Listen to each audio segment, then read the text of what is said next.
Olá, acadêmico do curso de Teologia do CETEBARI, Seminário Teológico Batista Renovada.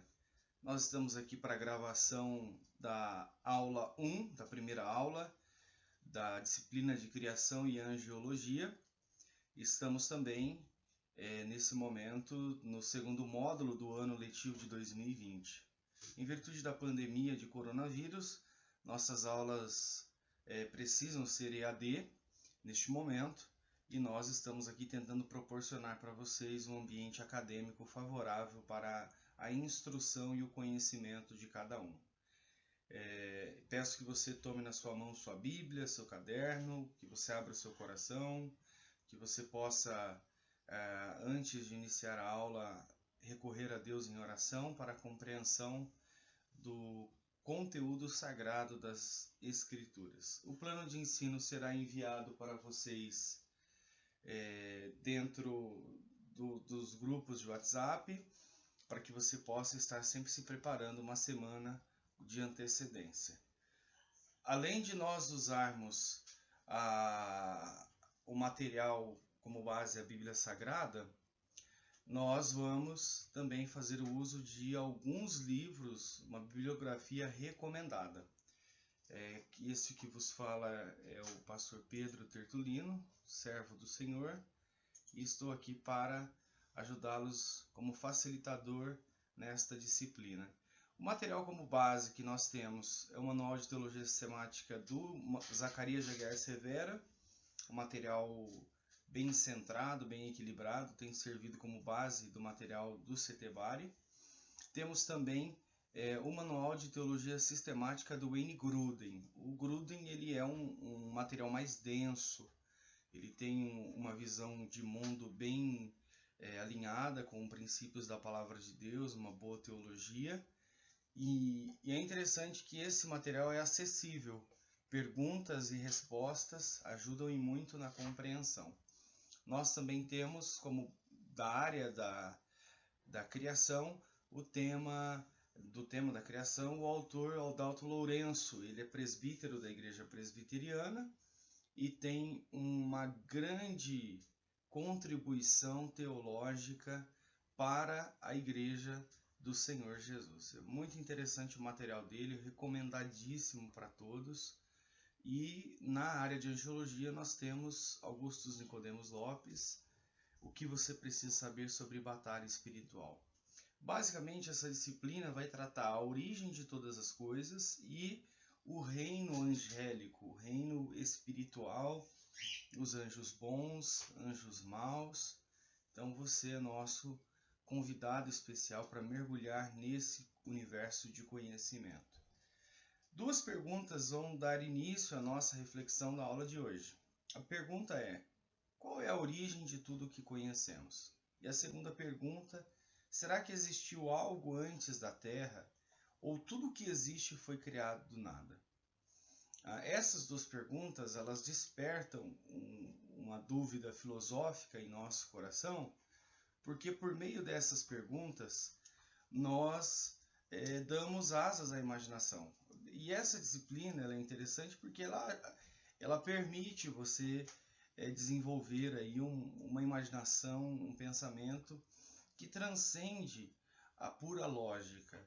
Então nós temos essas duas perguntas iniciais. A nossa aula de hoje ela será baseada em 4 pontos, que são os quatro itens principais, as 4 pautas principais da disciplina. Primeiro, nós vamos entender algumas teorias filosóficas que tentam explicar a origem de tudo. Segundo, nós vamos entender como a Bíblia trata esse assunto e, consequentemente, vamos entender que essas teorias filosóficas elas não passam pelo crivo da Bíblia Sagrada. Terceiro, nós vamos entender o tempo em que tudo foi criado. Será que foram 6 dias literais? Existe ali uma outra interpretação? E por último, entender de forma bem prática por que tudo foi criado, qual o propósito do mundo criado. Então que você possa fazer o uso desse material e se deleitar e aprender mais e mais. Eu tenho certeza que você que já está aí no terceiro ano aprendeu a apreciar um bom material, e essa é a nossa intenção, proporcionar para vocês uma educação cristã e teológica de qualidade. Pois bem, então vamos ao primeiro ponto da nossa aula: entender as teorias sobre a criação. A primeira teoria que nós temos postulada no material, de cunho filosófico e tenta explicar a origem das coisas, é a teoria conhecida como dualismo. O dualismo é a teoria filosófica que defende a existência de um Deus e, junto com esse Deus, Deus com D minúsculo, a existência da matéria. Matéria e Deus já existiam. Em algum momento da história, esse Deus pegou essa matéria e, a partir dessa matéria, criou todas as coisas. Perceba que essa teoria não nega a existência de uma divindade, mas mostra essa divindade como sendo coexistente com a eternidade da matéria e fazendo uso, como se esse Deus fosse um arquiteto que moldasse a matéria. Então aí nós temos essa interpretação sobre a criação. Já nós vamos entender por que ela não tem base bíblica. A segunda teoria é a teoria conhecida como panteísmo. Essa expressão, o pan, traz a ideia de um todo. E a ideia do teós, do teísmo, é a ideia de que tudo é Deus. Então, pelo fato da matéria ser Deus, então a matéria, tudo tem a emanação divina. Então, tudo passa a ser Deus, e a origem de tudo é o fato de tudo ser Deus. Aí você tem uma outra doutrina que não nega a existência de uma divindade, porém há uma mescla entre a divindade e a criação. A criação está amalgamada com a divindade e vice-versa. A terceira teoria que nós temos é a teoria conhecida como materialismo. Essa teoria ela já nega a existência da divindade. Ela acredita que a matéria é só a matéria e tão somente a matéria existe, e que se a matéria pode ser comprovada tal como ela é comprovada, a matéria então existe e não teria uma explicação superior ou uma explicação metafísica. Essa teoria já vai nega a existência de uma divindade. Afirma a existência da matéria, mas nega a existência da divindade. A quarta teoria filosófica sobre a criação é a teoria da geração espontânea. Nessa teoria da geração espontânea, tudo existe e tudo passa a existir de forma espontânea. Isso está associado ao princípio da evolução, a qual acredita-se que de uma explosão as coisas foram tomando essa forma, mas isso tudo espontaneamente. Essa é uma outra teoria que vai negar a existência da divindade.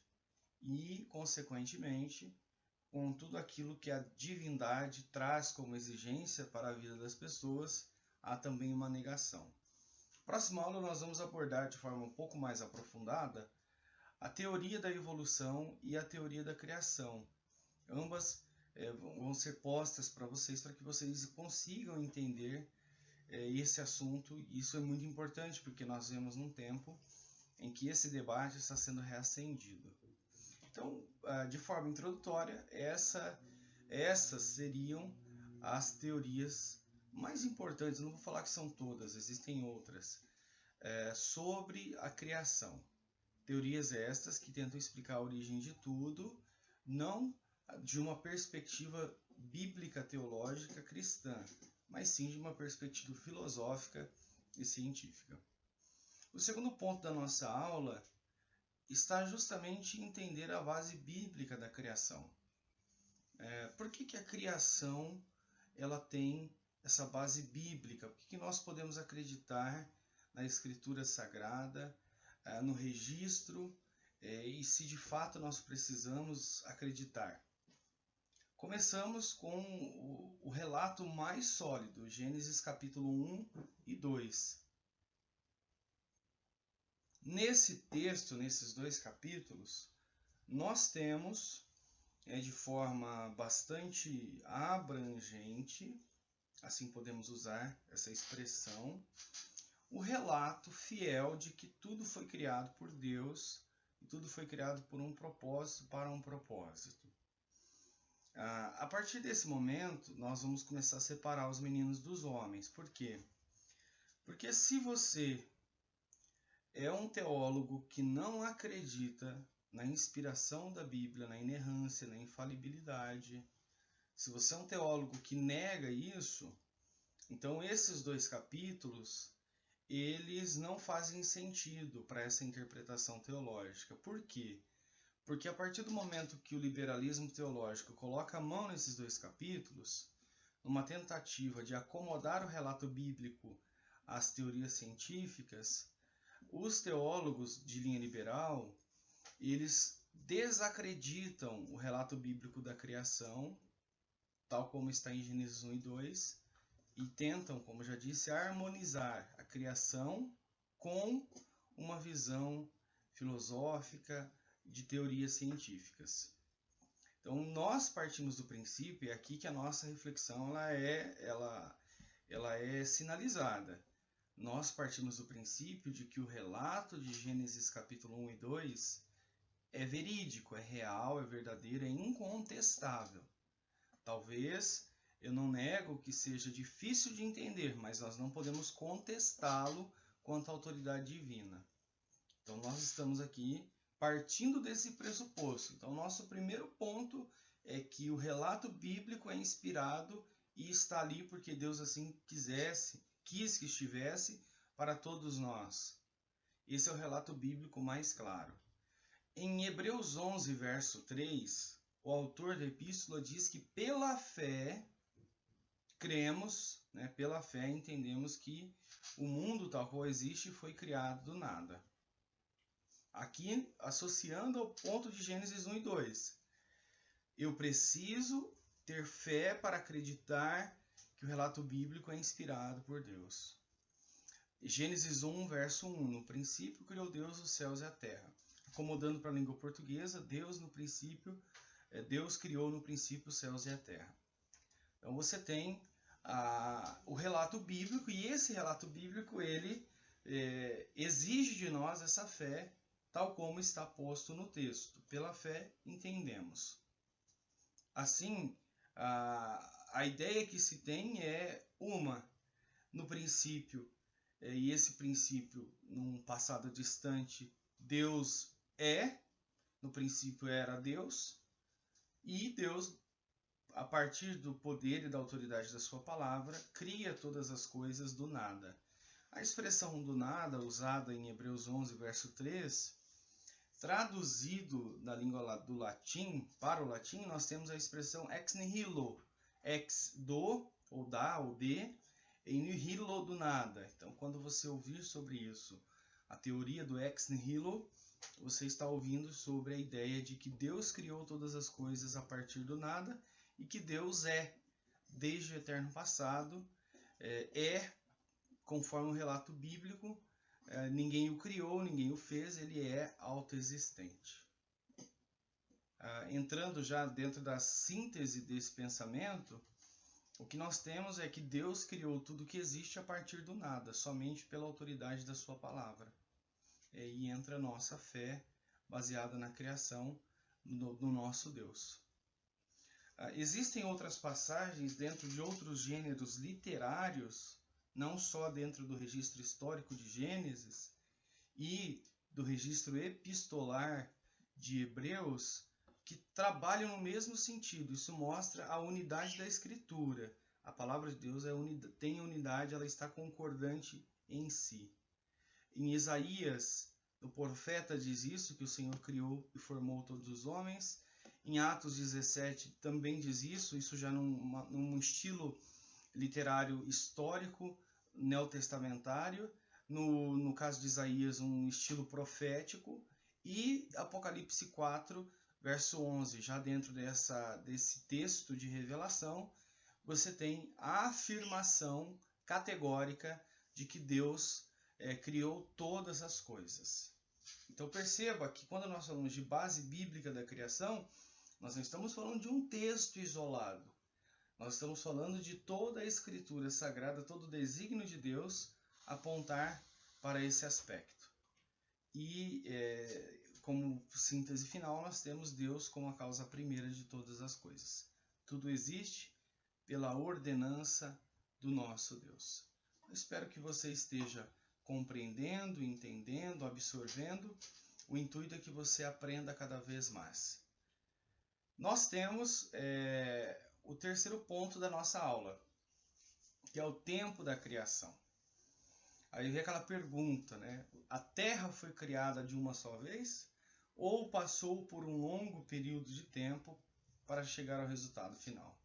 Essa é a pergunta que nós usamos aí para provocá-los, para tentar chegar a uma reflexão. Em Gênesis capítulo 1, verso 3, até Gênesis 2, verso 3, nós temos o uso do termo dia, assim como nós temos lá em Êxodo 20, verso 11. Aí a pergunta que fica a partir desses textos bíblicos é: teria sido a Terra criada em 6 dias ou em um período maior? Se nós partirmos da interpretação científica sobre esse assunto, acredita-se que a Terra tem aí 4,5 bilhões de anos. Essa é a estimativa. E nós temos como fato científico comprovado a história da humanidade dentro de uns 6.000 anos. A partir disso, o que nós temos são estimativas. No século XX foi desenvolvido um método de datação do tempo cronológico das coisas, conhecido como método carbono 14. O método carbono 14 permite descobrir a idade de coisas muito antigas. Porém, a precisão do método carbono 14 é até 1500 anos. Passado disso, o que você tem são estimativas. E essas estimativas podem estar certas para mais ou para menos. Então, o que isso significa para nós?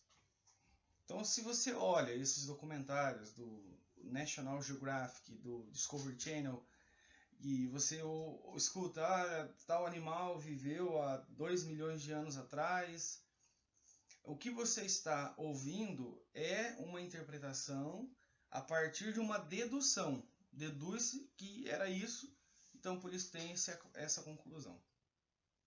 Mas isso não pode servir para desacreditar o relato bíblico. Isso é muito importante entender. Por quê?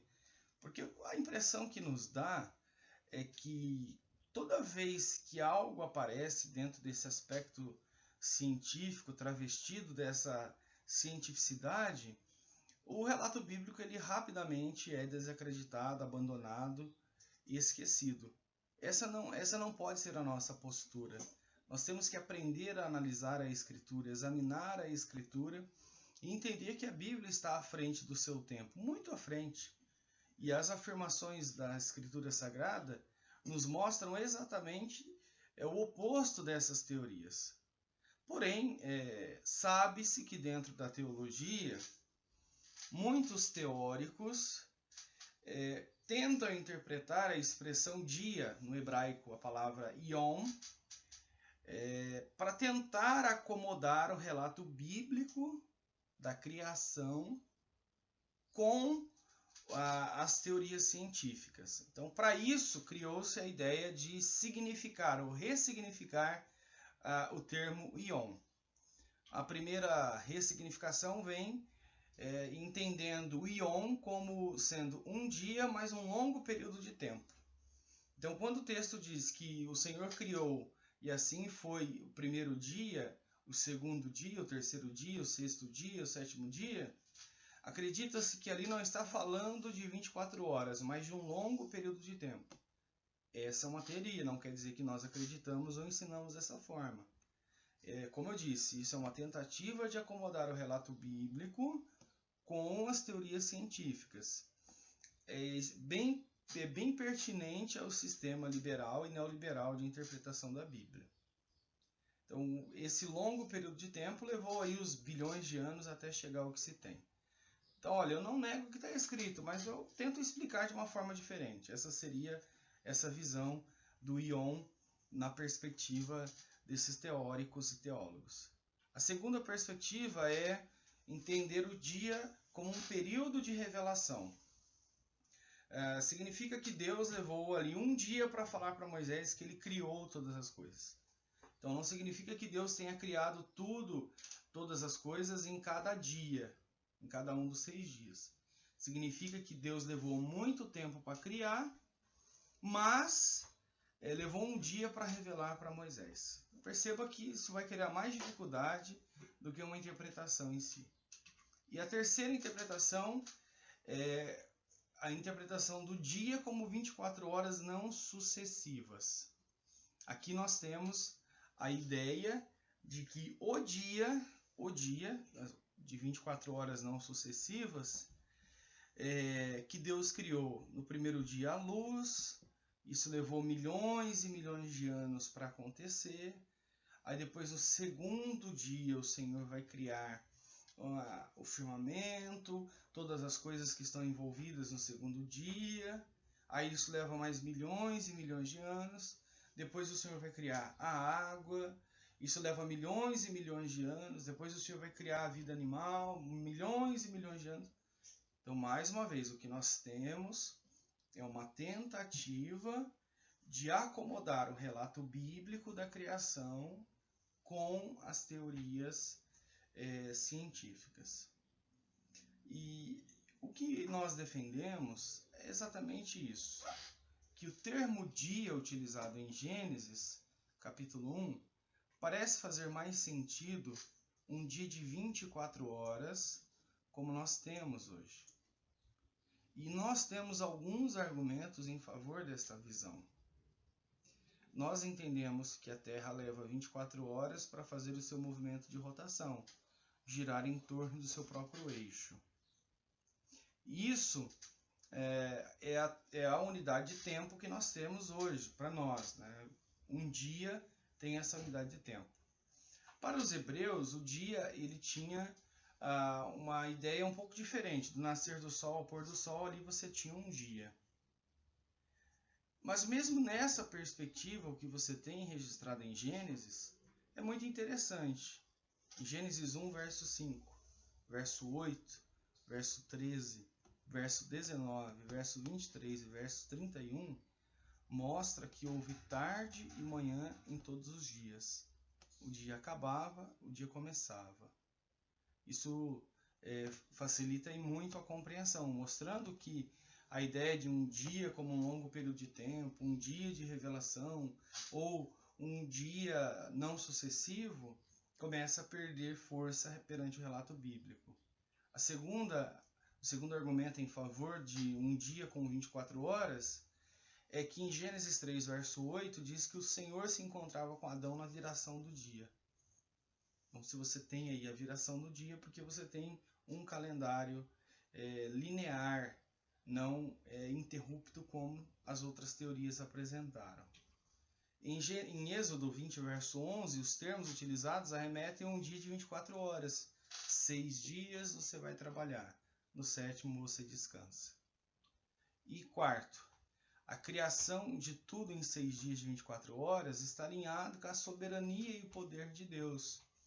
Conforme nós já lemos, Hebreus 11, verso 3, pela fé entendemos que as coisas que são foram criados por Deus pelo poder da sua palavra a partir do nada.